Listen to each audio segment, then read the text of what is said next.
Hello दोस्तों, आप हर रोज़ नहाते हो और नहाते समय साबुन भी लगाते होंगे। पर आपने ये कभी सोचा है कि आप जो साबुन लगाते हो वो साबुन लगाने लायक है या नहीं? आपने जो साबुन खुद के लिए चूज किया है वो आपके स्किन को धीरे धीरे फायदा पहुंचा रहा है या नुकसान?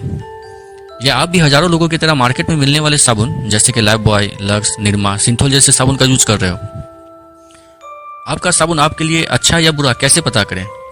ये सब बात आप आज इस छोटी सी वीडियो में जान जाओगे और आपको जानना भी चाहिए, क्योंकि नहाना लाइफ का एक पार्ट है और हर रोज की जरूरत है। तो मेरे साथ आप जुड़े रहो और जानो अपने बाथरूम में यूज होने वाले साबुन के बारे में बहुत इंटरेस्टिंग बातें। मैं हूं आपका दोस्त अमन।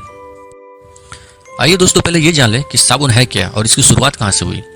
तो साबुन एक क्लीनिंग एजेंट है जो गंदे पार्टिकल्स जैसे डर्ट, ऑयल, जर्म्स को स्किन सरफेस से हटाती है। और इसकी जो हिस्ट्री है, तो साबुन सबसे पहले बेबीलोन के लोगों ने बनाया लगभग 2800 BC में। बेबीलोन को आज हम लोग इराक के नाम से जानते हैं।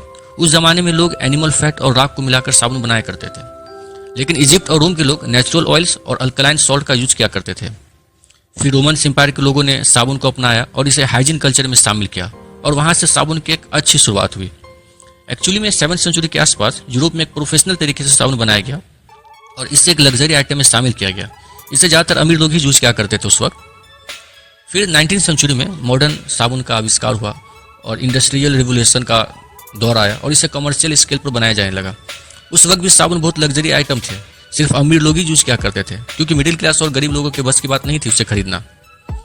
फिर 20वीं सेंचुरी में बहुत सारी न्यू कंपनी आई और अफोर्डेबल प्राइस में साबुन बनाया और हर घर पर साबुन यूज करना कॉमन हो गया। हम इंडिया की बात करें तो इंडिया में पुराने समय में मुल्तानी मिट्टी, बेसन, हल्दी, नीम के छाल, सीका कायल जैसी चीज़ों का यूज किया करते थे नहाते समय। लेकिन साबुन का यूज इंडिया में ब्रिटिश राज में पॉपुलर हुआ। इंडिया में 1918 में सबसे पहली कंपनी खुली जो साबुन बनाना शुरू की, जो कि मैसूर सैंडल सोप के नाम से खुली, जो भारत की पहली देसी साबुन बनाने वाली कंपनी बनी, जो आज भी एक आइकॉनिक ब्रांड है। तो ये थी एक साबुन की छोटी सी हिस्ट्री। तो अब जानते हैं साबुन के बारे में जो आज के दौर में हम लोग यूज करते हैं। तो क्या हर साबुन एक जैसी होती है? तो जवाब है बिल्कुल भी नहीं। हर स्किन टाइप के लिए अलग तरह के साबुन होते हैं, जैसे कि मॉइस्चराइजिंग साबुन, एंटीबैक्टीरियल साबुन, हर्बल साबुन। तो यहाँ पर एक क्वेश्चन बनता है, आप जो साबुन यूज करते हो वो कौन सा साबुन है, वो साबुन की क्या क्वालिटी है और वो यूज करना सही है या नहीं। तो आइए इसे जानते हैं। साबुन की क्वालिटी का पता करना इतना मुश्किल भी नहीं है। साबुन में कुछ पॉइंट होते हैं जिससे आप देखकर आसानी से पता कर सकते हो। सबसे पहला पॉइंट, आप अपने साबुन का TFM लेवल चेक करो। जिस साबुन का TFM लेवल जितना ज्यादा होगा वो उतना अच्छा होगा। TFM मतलब total fatty materials. TFM level हर साबुन के पैकेट के पीछे लिखा होता है। जिस साबुन का TFM लेवल 76% से ज्यादा होता है वो नहाने के लिए सही है और ये स्किन को कम नुकसान पहुंचाता है।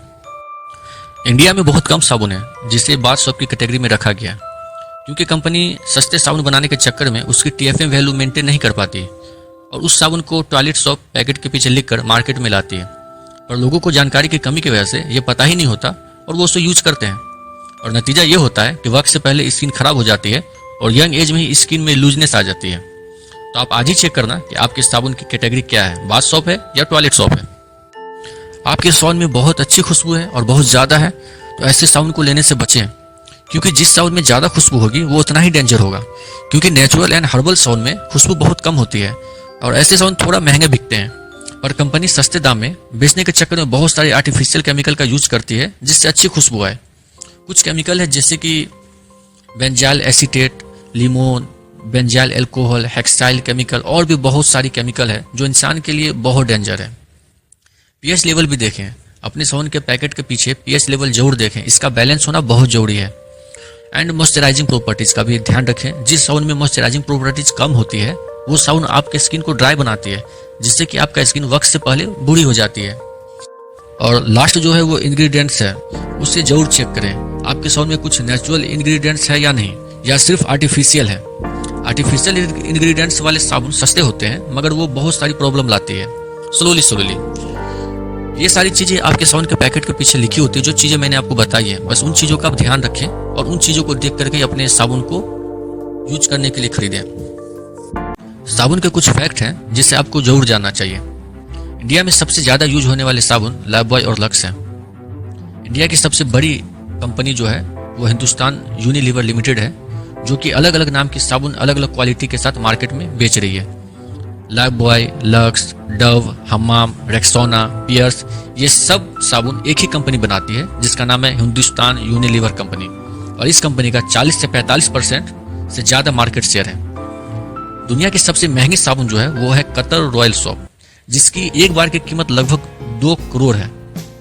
इंडिया में सबसे ज़्यादा लाइफबॉय, लक्स, डव, सिंथॉल और निरमा जैसी साबुन यूज होती है, और इन सब साबुन की कैटेगरी टॉयलेट सोप में आती है। तो दोस्तों, ये साबुन के बारे में कुछ बातें थी। आप किस तरह के साबुन से नहाते हो कमेंट में जरूर बताना, और अपने साबुन की क्वालिटी बताना कि आप इसे क्यों यूज करते हो। मेरे चैनल पर और भी यूजफुल वीडियो है जिसे आपको जरूर देखना चाहिए, जिससे आपकी नॉलेज बढ़ेगी। तो मेरे साथ जुड़े रहने के लिए थैंक यू।